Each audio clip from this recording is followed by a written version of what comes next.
Hey folks, this is Ben Gessel. How's it going?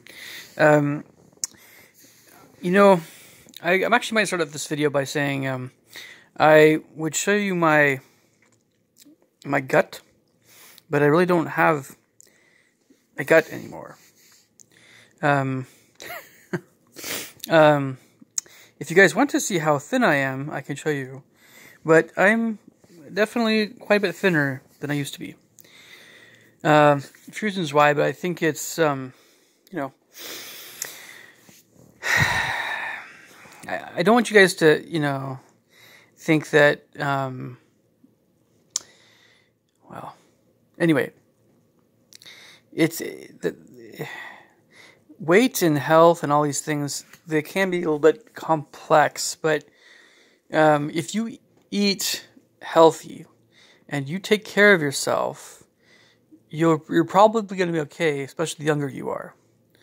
That's all I'm going to say. If you drink lots of water and you minimize your sweet stuff, like as in sodas and juices and stuff, you minimize that stuff and you emphasize healthy stuff, you're probably going to be okay, especially when you're younger. When you get older, it's just, your body kind of slowly but surely kind of gets older, so, just gets old. But, the efforts to be healthy, I think, are always, worth it.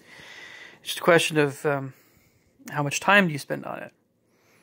But, again, some people, if they really like to spend a ton of time on this sort of subject, and that's the main thing they love doing, that's their career. So, anyway, aside from that, I wanted to I know I've mentioned this before, somewhat in the past, but I'll make this a quick video.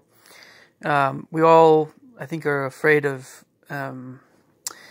many things we might not be aware of. There's certain phobias, I think, that are kind of just natural world phobias or other things. But a lot of phobias we have in modern times have to do with more realistic issues, the things that we could see happening more with regard to things like the availability of food and government, whatever. So this video is all about, just sticking with mostly cheaper foods that are really healthy, and that are more appetizing.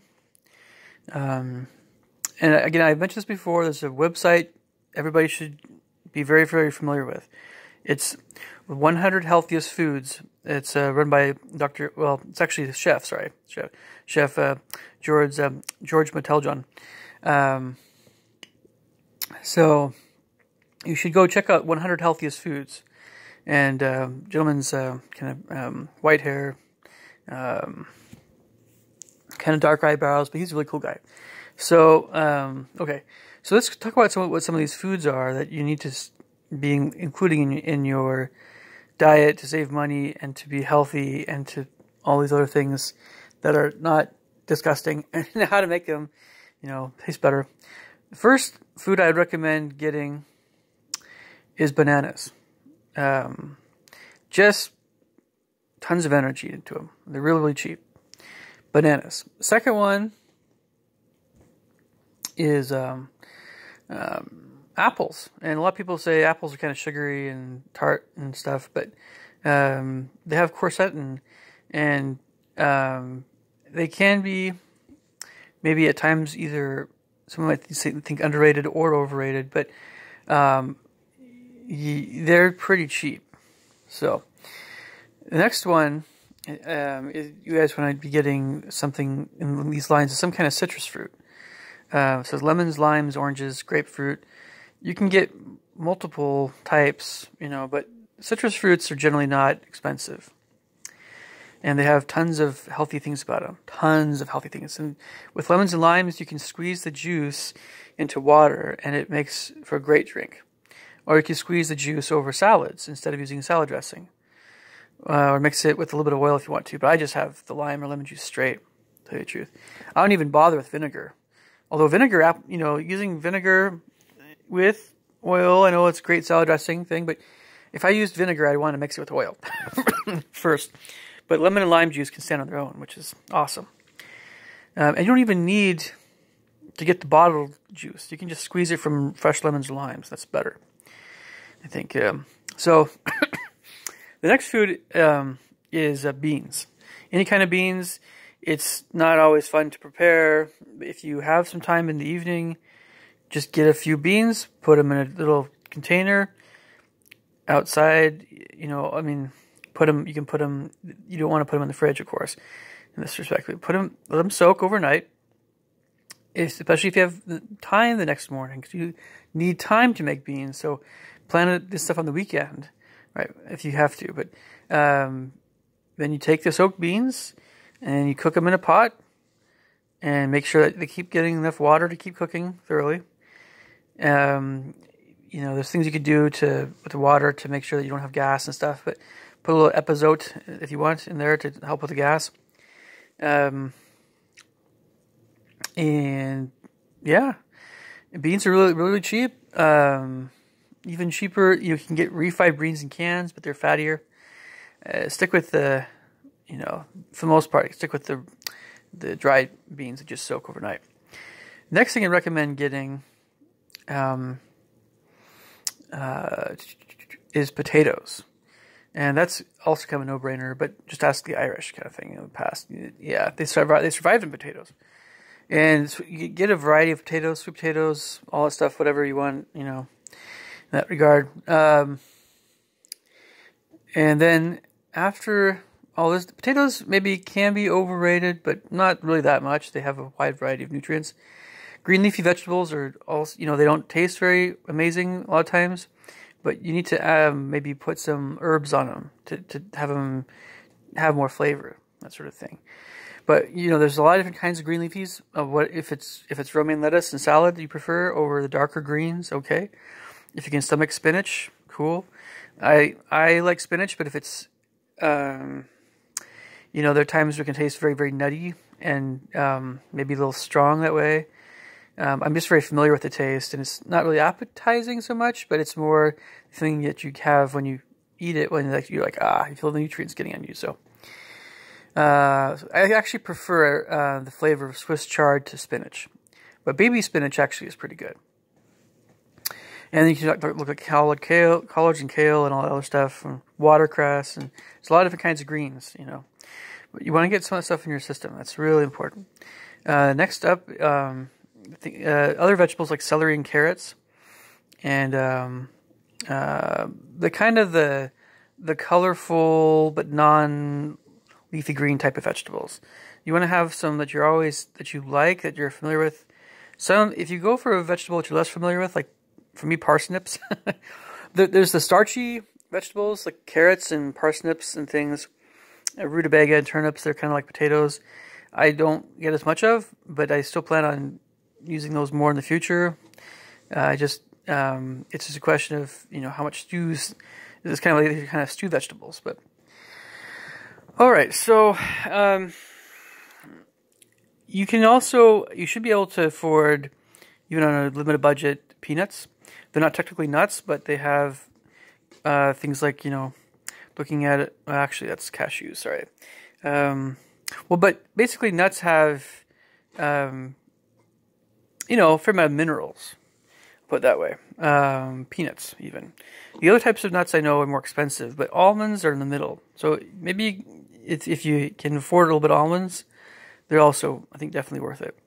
I know walnuts and pecans can get a little pricey, but if you can afford them, that's also a good one to get as well.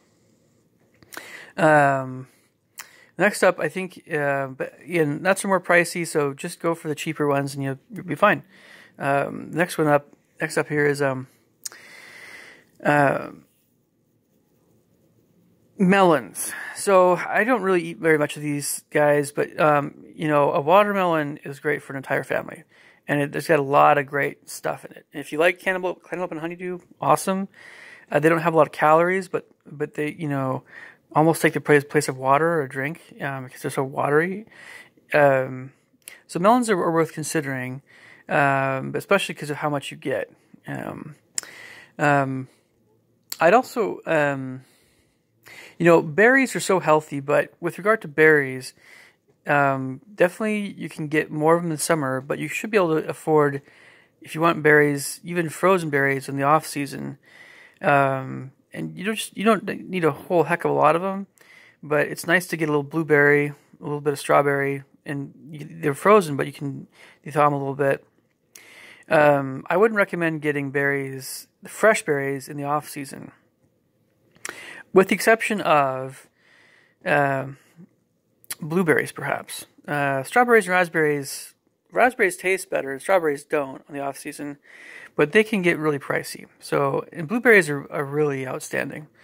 I have to admit, but definitely you don't need to get them very often in the off season, and definitely emphasize them in the summer. But berries can be pricier, so look for them at farmers markets, and whenever they're in a more economical range, of course.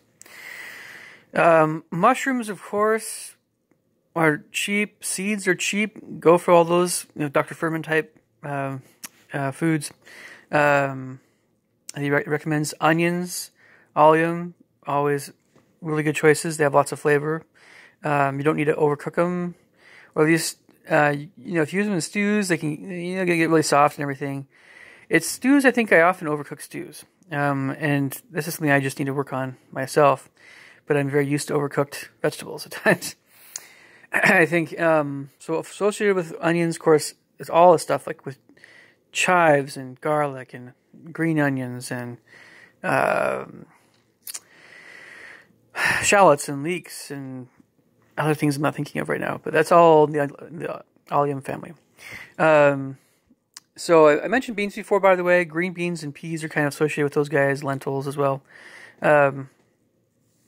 Just try drinking water most of the time to drink. And if you drink other things, a little bit of herbal tea. And juice is not really getting more expensive, but it's just that it's so good that you can spend a bit of money on it without realizing it. But it's good to drink a little bit of 100% fruit juice here and there. It's better than soda, but it is very sweet. So it's best to have it as kind of more of a dessert type thing rather than a regular thing, I think. It's hard to stick to that, but yeah, it's easy when you see the more vegetables, the more healthy foods you eat, the easier it is to stay fairly consistent with not having too much sugar in any single day. I'd also recommend, salt. In addition to all this stuff, I know I'm kind of saving the animal foods for last that are cheaper, but dried herbs and spices are just fine. If there's this herb or spice you really want the flavor of, you go ahead and get that fresh herb or spice if you're going to use it. I meant more fresh herb. But if you're going to use it really quick, yes. But for the most part, the dried herbs and spices are worth it. Saffron is indulgent and really expensive, of course. So that maybe not that one, but so much. But I know it's anyway. So I know it's all that saffron stuff. I know all about that stuff. But okay. So last but not least, I think I'm very used now to organic eggs, pasture-raised eggs. I don't like the taste of conventional eggs, but depending how they're made, it's not a big deal. But some eggs I think are very poor quality. So eggs tend to be cheaper, especially if you're getting the non-organic variety. Just, the more you have darker yolked, organic type eggs, the more you'll want to prefer those, I think. But they aren't really that expensive, but for a family, yeah, the conventional eggs I think might be a better choice, but then you also want to not have as much of them. It's the same deal with chicken. And turkey is amazing. I think everybody should be getting more turkey. And both chicken and turkey are not too expensive.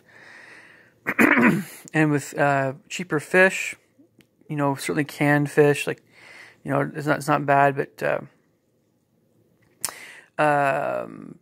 cod is another option for cheaper fish. Now, I try to save some room in my food budget for things like salmon and lamb, but I know those are really expensive. But between those two, definitely. I mean, salmon is the one to get. Not taste-wise sometimes so much. Lamb is kind of a different taste, but honestly, I mean, at this point, and then we can get into some of the other types of cheaper meats. I don't recommend getting pork so much, or bacon. I know it's very tempting. You guys can go ahead and have some of that. Just make sure that it's cooked pretty thoroughly. But I guess I would, if I had a nonprofit, I would have a nonprofit to have everybody be able to afford more expensive but nutritious foods like salmon and lamb and bison and rabbit and anything that's, I've seen all this stuff in stores. They sell it now, boar meat. I would start a nonprofit just to have everybody have access to these kinds of foods, and crab and lobster. So I realized that a lot of the animal foods are still very expensive. So it's, along with dairy, if you guys do dairy, because grass-fed is really expensive, I know. Just maybe stick with a handful of different kinds of animal foods if you're really on a budget. Like canned tuna, perhaps, eggs, perhaps, milk. It's conventional stuff is still okay if you don't overdo it. Although I think Dr. Hyman would disagree. If you guys really love dairy, I understand, but it's not really that great for you. Grass-fed stuff's better, but yeah. So eggs, tuna. I recommend eggs, tuna, chicken, turkey.